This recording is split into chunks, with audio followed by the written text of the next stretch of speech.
அனைவருக்கும் வணக்கம். அகத்தியன் அகாடமி ஜனவரி 25 ஐந்தாம் நாள் டிஎன்பிஎஸ்சி குரூப் 4 கவுன்சிலிங் டைப்பிஸ்டுக்கான முடிவுகள்.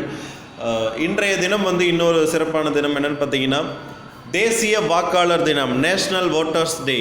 இந்த தினத்தில் என்ன ஒரு முக்கியமான விஷயம் பார்த்தீங்கன்னா அதாவது அனைவரும் வாக்களிக்க வேண்டும்ங்கிற ஒரு முக்கியமான ஒரு காரணத்தை மையப்படுத்தி தான் இந்த தினம் அறிவிக்கப்பட்டது. இந்த தினம் எந்த ஆண்டு முதல் கடைபிடிக்கப்படுகிறதுன்னு பார்த்தீங்கன்னா ஜனவரி 25 2011 ஆண்டு முதல் கடைபிடிக்கப்படுகிறது. இது ஜனவரி 25 ஏன் சார் நேஷனல் ஓட்டர்ஸ் டே மட்டும் பர்டிகுலராக இந்த நாளில் கடைபிடிக்கிறாங்கன்னு பார்த்தீங்கன்னா இந்த ஜனவரி 25ஆம் தேதியில் தான் நம்மளுடைய தலைமை தேர்தல் ஆணையம் எலெக்ஷன் கமிஷன் ஆஃப் இந்தியா உருவாக்கப்பட்டது. ஸோ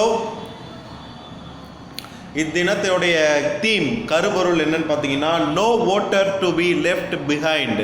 மறுபடியும் சொல்கிறேன், no voter to be left behind. 2019ஆம் ஆண்டிற்கான தேசிய வாக்காளர் தினத்துடைய கருப்பொருள். அது 2018ஆம் ஆண்டிற்கான கருப்பொருள் என்னன்னு பார்த்தீங்கன்னா அசஸபிள் எலெக்ஷன். மறுபடியும் சொல்கிறேன், அசஸபிள் எலெக்ஷன். அடுத்தது 2017ஆம் ஆண்டிற்கான கருப்பொருள் empowering young and future voters. மறுபடியும் சொல்கிறேன், 2017ஆம் ஆண்டிற்கான கருப்பொருள் தீம். கருப்பொருள்னால் தீம்னு அர்த்தங்க. இது சப்போஸ் தமிழில் 2018ஆம் ஆண்டிற்கான தேசிய வாக்காளர் தினத்துடைய தீம் என்ன, இந்த மாதிரி கொஸ்டின் இருக்கலாம். இல்லைனா தீம் மட்டும் கொடுப்பான். ஸோ தீம் என்றால் கருப்பொருள், இல்லைனா கருன்னு அர்த்தம். 2017ஆம் ஆண்டிற்கு empowering young and future voters. நல்லா ஞாபகம் வச்சுக்கோங்க. இந்த கொஸ்டின் இனி வரும் தேர்வுகளில் இடம்பெறுவதற்கான வாய்ப்புகள் அதிகம். ஸோ இன்னைக்கு ஜென்ரலில் மொத்தம் டோட்டலாக பார்த்தீங்கன்னா ஜென்ரலில் மட்டும் 128 வேக்கன்சிஸ் நிரப்பப்பட்டுள்ளது. ஜென்ரல் டர்னில் மட்டும் 62, விமன் கோட்டாவில் 44, விமன் பிஎஸ்டிஎம்மில் 15, பெண்கள் பிரிவில் 7 சீட்டும் நிரப்பப்பட்டுள்ளது. இன்னும் ஜென்ரலில் 197 சீட்டும், விமனில் 103 சீட்டும் இருக்குது. டெஸ்டியூட்டட் விடோ பொறுத்த வரைக்கும் 3 சீட் தான் ஃபில் பண்ணியிருக்காங்க. எக்ஸர்வீஸ்மேன் 28 சீட் ஃபில் பண்ணிட்டு இன்னும் 22 சீட் ஃபில் பண்ணியிருக்காங்க. அடுத்ததாக ஜென்ரல் பிளைண்டில் 8 சீட் ஃபில் ஆகிடுச்சுங்க. இன்னும் 3 சீட் தான் ஜென்ரல் கேட்டகரி பொறுத்த வரைக்கும் இருக்குது. கம்யூனலில் நம்ம இனிமேல் கவுன்சிலிங் நடக்கிறத பொறுத்து தான் பார்க்க முடியும். அடுத்து ஜென்ரல் ஆர்த்தோவில் 3 சீட் ஃபில் இருக்குது. இன்னும் 7 சீட் இருக்குது. அடுத்தது ஜென்ரல் டர்ன் பிஎஸ்டிஎம் பொறுத்த வரைக்கும் ஆல்ரெடி சொல்லிட்டேன், இன்னும் 69 சீட் இருக்குது. அடுத்தது விமனுக்கு 32 சீட்டும், எக்ஸர்வீஸ்மேனுக்கு இருந்த 4 சீட்டில் 3 சீட் ஃபில் ஆகிட்டு இன்னும் 1 சீட் இருக்குது. அதுக்கப்புறம் மல்டிபிள் டிசபிலிட்டிஸில் இன்னும் 4 சீட் அப்படியே தான் இருக்குது. ஸோ டெஸ்டியூட்டட் விடோ பொறுத்த வரைக்கும் சீட் ஃபில் ஆகலை ஜென்ரல் டர்னில். இன்னைக்கு ஜென்ரலில் மொத்தம் 128 சீட் ஃபில் ஆகிருக்கு. ஸோ இனி வரும் நாட்கள் எதிர்பார்க்கலாம். அடுத்தது பிசி ஜென்ரல் பொறுத்த வரைக்கும் இன்னைக்கு சற்று கொஞ்சம் ஏறுமுகமாக தான் இருந்திருக்கு. என்னென்னு பார்த்தீங்கன்னா பிசி ஜென்ரல் பொறுத்த வரைக்கும் இன்னைக்கு மட்டும் 72 சீட் ஜென்ரலில் ஃபில்லாக இருக்குது. விமன் கோட்டாவில் 28 சீட்டும், எக்ஸ் சர்வீஸ்மேனில் 21 சீட் ஃபில்லாகி 30 சீட் இன்னும் வேக்கண்ட் இருக்குது. அடுத்தது பார்த்தீங்கன்னா பிசி ஜென்ரல் பிளைண்டுக்கு பார்த்தீங்கன்னா 5 சீட் ஃபில்லாக இருக்குது. இன்னும் 11 சீட் வேக்கண்ட் இருக்குது. பிசி ஜென்ரல் பிஎஸ்டிஎம் பொறுத்த வரைக்கும் இன்னைக்கு மட்டும் 11 சீட் ஃபில்லாக இருக்குது. அடுத்தது பிசி விமனுக்கு 8 சீட் ஃபில்லாக இருக்குங்க. அடுத்ததாக பார்த்தீங்கன்னா பிசி எக்ஸ் சர்வீஸ்மேனுக்கு 3 சீட் ஃபில் ஆகிட்டு இன்னும் 5 சீட் இருக்குது.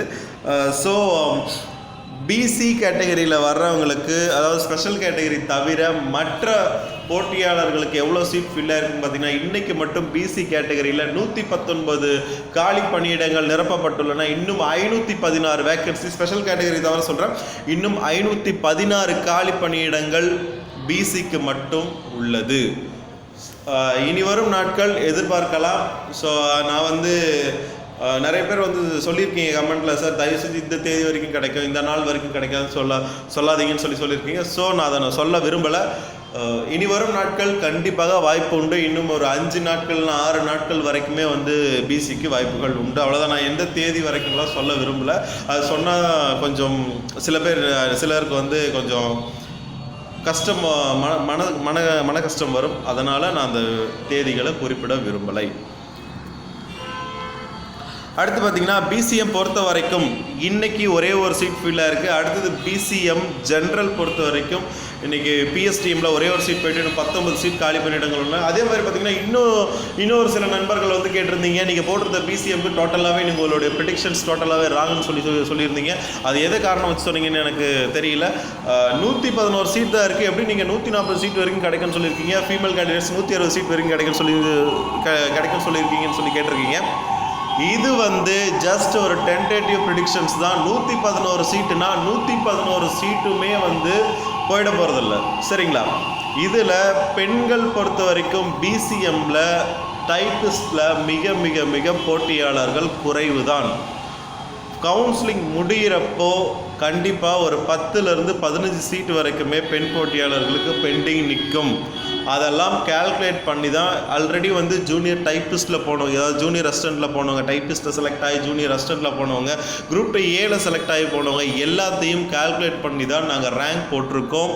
ஸோ 111 சீட்டுனா 111 வரைக்குமே தான் கிடைக்கும்லாம் போடக்கூடாதுங்க. அது இப்படி போட்டால் அந்த கேல்குலேஷன் தப்பு.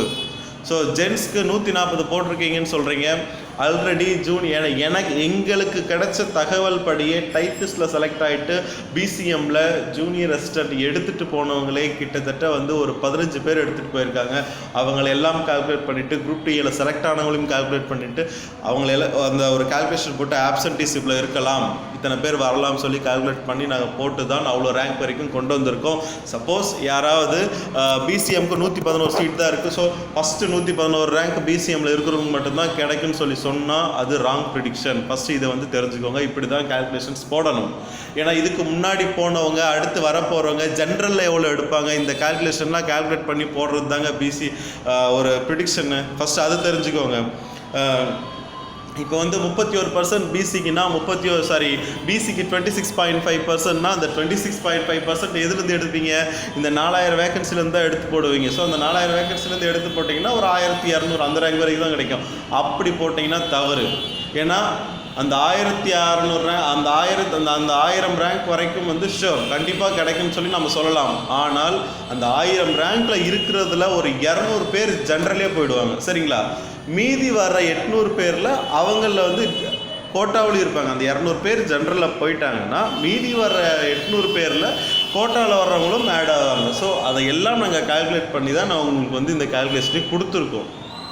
இது வந்து ஒரு சாதாரண அனாலிசிஸ். நாங்கள் வந்து சும்மா வந்து ஒரு கண்மூடித்தனமாக வந்து கால்குலேட்டர் தட்டி போடுறது கிடையாதுங்க. எல்லாருக்கிட்டையும் வந்து டீட்டெயில்டு அனாலிசிஸ் வாங்கிட்டு ஜூனியர் அசிஸ்டண்ட்டில் இத்தனை பேர் போயிருக்காங்க, குரூப் 2A இத்தனை பேர் போயிருக்காங்க, அதுக்கப்புறம் ஆப்சன்டிஸ் இவ்வளோ வந்திருக்கு, ஒரு நாளைக்கு இவ்வளோ ஆப்சன்டிஸ் கால்குலேட் பண்ணி பிசியில் இவ்வளோ எம்பிசியில் எவ்வளோன்னு சொல்லி நாங்கள் ஒவ்வொரு நாளும் கடைசி கவுன்சிலிங் அந்த கடைசி நாள் போனவங்க அந்த கடைசி செஷனில் போனவங்கக்கிட்ட அந்த ரேங்க் வாங்கி நாங்கள் ஒவ்வொன்றையும் கால்குலேட் பண்ணி தான் உங்களுக்கு அந்த அனாலிசிஸே கொடுத்துருக்கோம். ஸோ நிறைய பேர் சில பேர் சொல்லியிருக்கீங்க ராங் ப்ரிடிக்ஷன். ஒன்று சொல்கிறேன், நீங்கள் வந்து என்ன அனாலிசிஸில் போடுறீங்களோ அந்த அனாலிசிஸை எங்களுக்கு கமெண்ட்டில் தெரியப்படுத்துங்க. அதற்குண்டான பதில் எங்களுடைய குழு நண்பர்கள் உங்களுக்கு கண்டிப்பாக கொடுப்பாங்க. ஸோ இன்றைக்கி வந்து பிசிஎம்மில் வந்து பிசியில் வந்து 516. அடுத்தது எம்பிசி பொறுத்த வரைக்கும் இன்றைக்கி வந்து ஜென்ரலில் மட்டும் 45 வேகன்சி போயிருக்கு. விமனுக்கு 13, பிஎஸ்டிஎம்மில் ஜென்ரலில் 14, விமனுக்கு 8 வேகன்சி போயிருக்கு. இன்றைக்கி மட்டும் ஸ்பெஷல் கேட்டகரி தவிர எம்பிசி பொறுத்த வரைக்கும் 80 வேகன்சிகள் நிரப்பப்பட்டுள்ளன. இன்னும் 398 வேகன்சிஸ் இருக்குது. இந்த 398 வேகன்சியும் இன்னும் ஒரு 5 அல்லது 6 நாட்கள் வரை கூட போவதற்கான வாய்ப்புகள் உண்டு. பெண்களுக்கு கண்டிப்பாக வாய்ப்பு உண்டு. சில பெண் போட்டியாளர்கள் எனக்கு ஃபோன் பண்ணி ரொம்ப வருத்தப்பட்டீங்க, சார் நீங்கள் 29 முடிஞ்சிடும் சொன்னீங்க, எனக்கு வாய்ப்பு இல்லையான்னு சொல்லி கேட்டிருக்கீங்க. நான் சொன்னது வந்து ஜென்ரலுக்கு முடியலாம் தான் சொல்லியிருந்தேன். அது வந்து கொஞ்சம் தவறாக புரிந்து கொள்ளப்பட்டது. அந்த விஷயத்துக்கு மன்னிப்பு கேட்டுக்கிறேன். ஸோ பெண் போட்டியாளர்கள் பிஎஸ்டிஎம் வச்சுருக்கவங்க கண்டிப்பாக உங்களுக்கு இன்னும் ஒரு 5லிருந்து 6 நாட்கள் வரைய கூட வாய்ப்புகள் அதிகம்.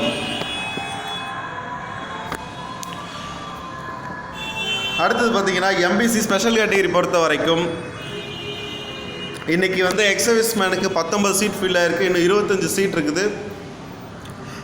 எம்பிசி ஜென்ரலில் இன்னும் 189 சீட்டும், விமனில் 112 சீட்டும், டெஸ்டியூட்டட் விட இன்னும் ஒரு சீட் கூட ஃபில் ஆகலைங்க. எக்ஸர்வீஸ் மேன் இன்னும் 26 சீட் இருக்குது. பிளைண்டுக்கு எம்பிசி கோட்டாவில் ஒரே ஒரு சீட் ஃபில் ஆகிருக்கு, இன்னும் 6 சீட் இருக்குது. அடுத்தது டெஃபுக்கு 4 சீட் அப்படியே தான் இருக்குது எம்பிசியில். ஆர்த்தோக்கு ஒரு சீட் ஃபில் ஆகிருக்கு, இன்னும் 22 சீட் இருக்குது. விமனுக்கு பிளைண்டுக்கு இன்னும் ஒரே ஒரு சீட் தான் இருக்குது, அதுவும் இன்னும் ஃபில் ஆகலை. எம்பிசி ஜென்ரல் பிஎஸ்டிஎம் பொறுத்த வரைக்கும் இன்னும் 43 ரேங்க் இருக்குது. 43 ரேங்க்கில் 43 வேக்கன்சி நிரப்பப்பட்டுள்ளது. இன்னும் 60 வேக்கன்சிஸ் இருக்குது. அடுத்தது எம்பிசி விமன் பிஎஸ்டிஎம் பொறுத்த வரைக்கும் இன்னும் 37, டெஸ்டியூட்டட் விடோ இன்னும் நிரப்பப்படவில்லை. எம்பிசி பிஎஸ்டிஎம் எக்ஸர்வீஸ் மேனுக்கு இன்னும் 5 வேக்கன்சி தான் இருக்குது. ஸோ மல்டிபிள் டிசபிலிட்டிஸில் இன்னும் வேக்கன்சி கிடையாது. ஸோ எம்பிசி வந்து கண்டிப்பாக எதிர்பார்க்கலாம், யாரும் வருத்தப்பட வேண்டாம்.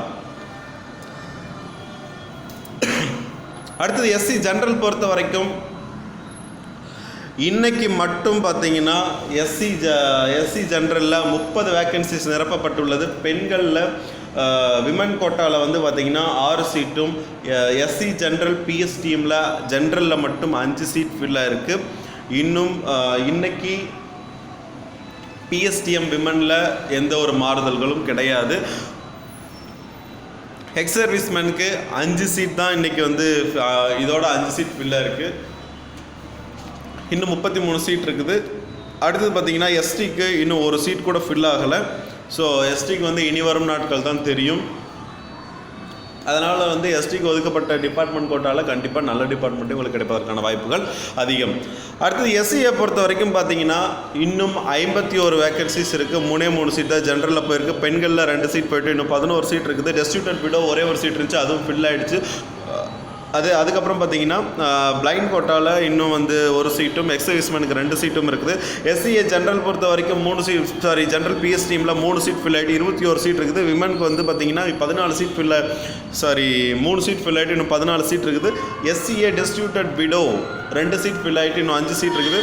எக்ஸர்வீஸ்மேனுக்கு பிஎஸ்டிஎம்மில் இன்னும் ஒரு சீட் கூட ஃபில் ஆகலை. ஸோ இன்றைக்கி நிரப்பப்பட்ட காலி பணியிடங்கள் பார்த்திங்கன்னா 1641. இன்னும் மீதமுள்ள காலி பணியிடங்கள் 2430. இன்றைய ஆப்சன்டீஸ் வந்து பார்த்திங்கன்னா 14. இன்றைக்கு மட்டும் நிரப்பப்பட்ட காலி பணியிடங்கள் 386 காலி பணியிடங்கள் இன்றைக்கு மட்டும் நிரப்பப்பட்டுள்ளன. ஸோ அடுத்தது வந்து பார்த்திங்கன்னா இதுக்கு முன்னாடி நான் வந்து ஒரு வீடியோவில் வந்து குரூப் ஓப்பன் பண்ணி ஒரு குறிப்பிட்ட சில 2-3 துறைகளுக்கு மட்டும் போட்டிருந்தேன். அடுத்த வீடியோவில் வந்து பார்த்திங்கன்னா அடுத்த ஒரு 5 துறைகளுக்கு வந்து ஒரு குரூப் க்ரியேட் பண்ணி டைப்பிஸ்ட் மற்றும் ஜேஏக்கு வந்து நான் தனியாகவே போட போகிறோம். ஸோ தொடர்ந்து இணைந்திருங்கள். அகத்தியனுடன் நன்றி, வணக்கம்.